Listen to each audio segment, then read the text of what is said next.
Hello po mga kabayan, kamusta po kayo? Sana po nasa maayos po kayong kalagayan. Magsama-sama po tayo muli at tayo po ay magkomentuhan dito po sa Tambayan Makabayan. Magumpisa na po tayo. Pakinggan po natin muli. Ito po katatapos lang po kanina na mga pahayag ng ating mga ex-soldiers at ex-marine at nadagdagan pa po sila ng 4 mga kababayan.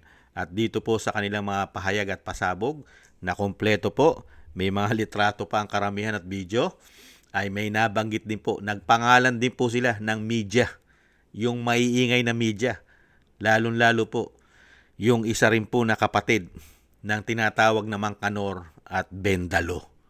Ubod po ng ingay din nun. At yung isa po na meron pa pong puppet. May kasamang puppet, may kasama po na manika po yata yon na nagsasalita. At taga GMA, mga kababayan, ay pinangalanan po ng mga soldiers at ex-marine. Umpisa na po natin. Ito pong may ingay, kaya pala sobrang ingay at sobrang bumatikos sa mga Duterte, ay kasama pala sila sa nabibigyan at nabibiyayaan ng ating buwis. Pakinggan po natin sila at panoorin. I recommend everyone get one. No. Ito dahil na-open naman to sa mga media personality, dadagdag ko doon si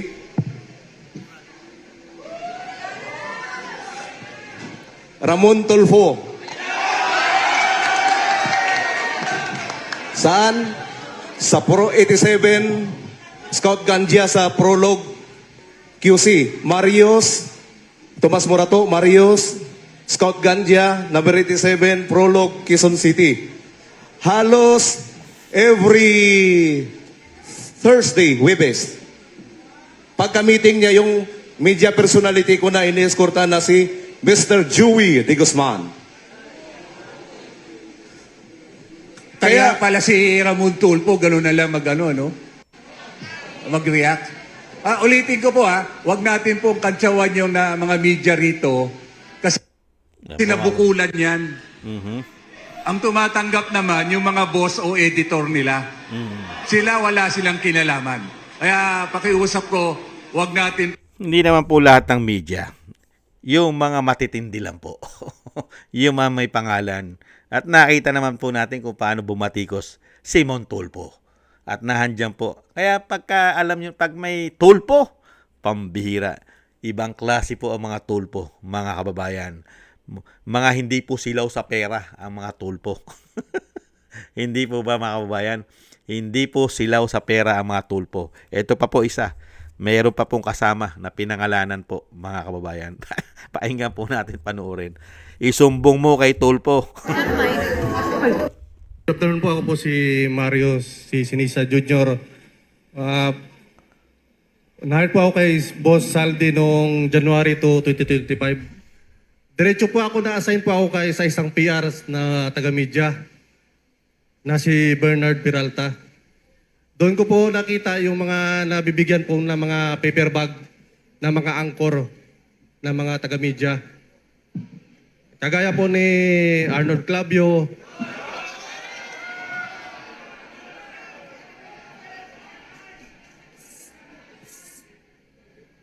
at doon lang po muna at sa affidavit ko na lang po yung ibang pan. Sample lang po yun.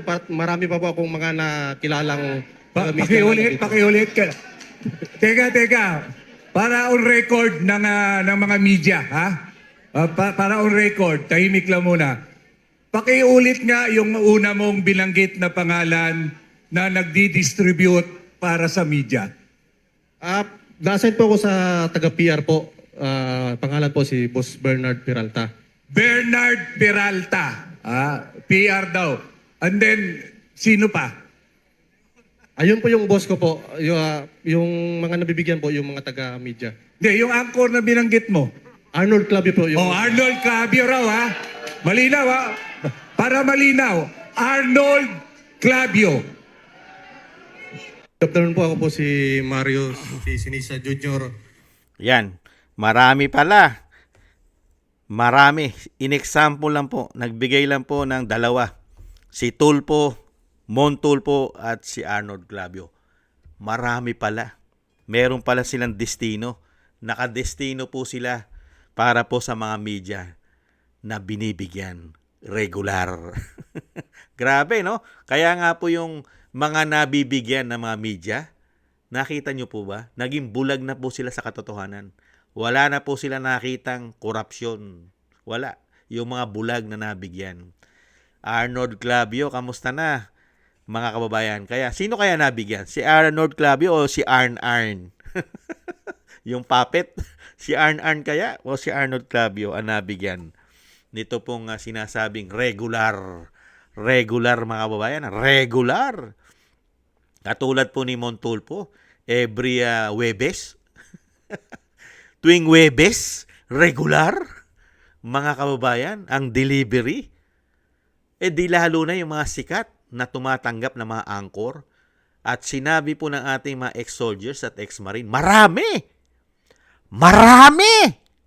Marami pala sa mainstream media at sa mga sikat na mga anchor, mga TV station na mga anchor, journalists, at meron pa yan, mga radio station, hindi kaya? Ayan, sumikat na po lalo si Montulfo. Sumikat na lalo si Montulfo. At alam naman po natin na sikat na po ang mga tulpo. Hindi po ba? Sikat na sikat. Lalong-lalo po yung sanay na sanay daw pong gumamit ng bendalo. At tinatawag pong mga mangkanor. Yung nasa Senadong magkapatid. Magtip pa lang sa babae, daan-daan libo na. Yung pala, ang pera palang ginagastos at ginagamit nila. Mga kababayan, kung totoo lahat ng sinasabi ng mga ex-marine at ex-soldiers, ay galing po sa ating dugot pawis, sa ating mga buwis. Sila lang po ang nakikinabang. Kasama pala ang mga korap at mga mukhang pera na nasa media. Hindi naman po lahat. Yan po mga kababayan.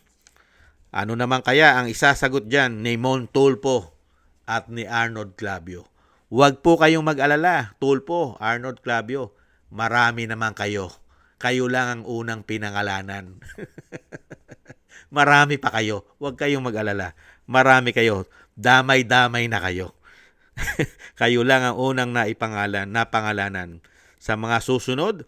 At kung magkakaroon pa ng malawakang hearing o sinasabing pagtutuklas, kung meron pa. Pero alam naman po natin na pilit na po itong gusto nilang matabunan na.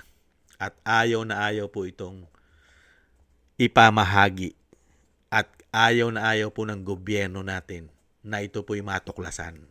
Hindi po ba? Kaya nga gumagawa sila ng paraan. Lahat na po ng klase ng panggigipit.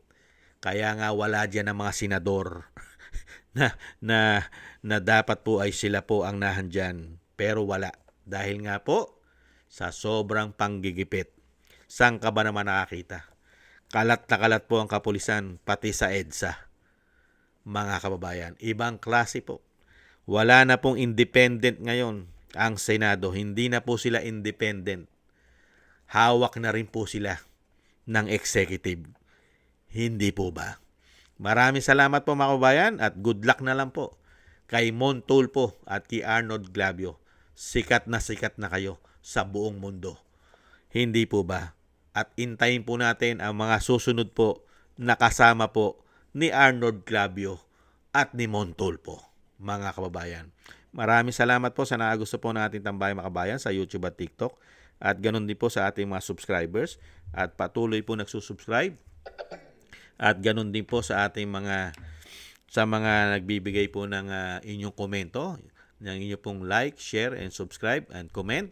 Thank you po sa inyo. Mabuhay po kayo. Shoutout po sa inyo lahat. At thank you rin po sa mga nagbibigay po ng tulong at biyaya.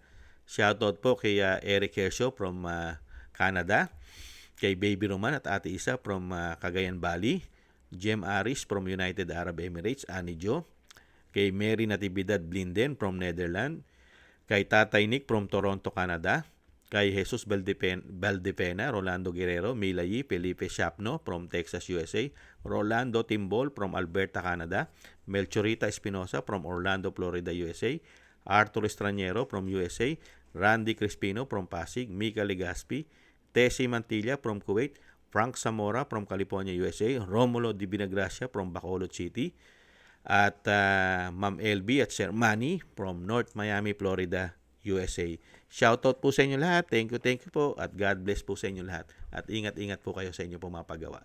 At tayo rin po mga kababayan ay magtiis. Kailangan po natin magtiis. Tiis lang po tayo. Muli po, paalam, bye-bye.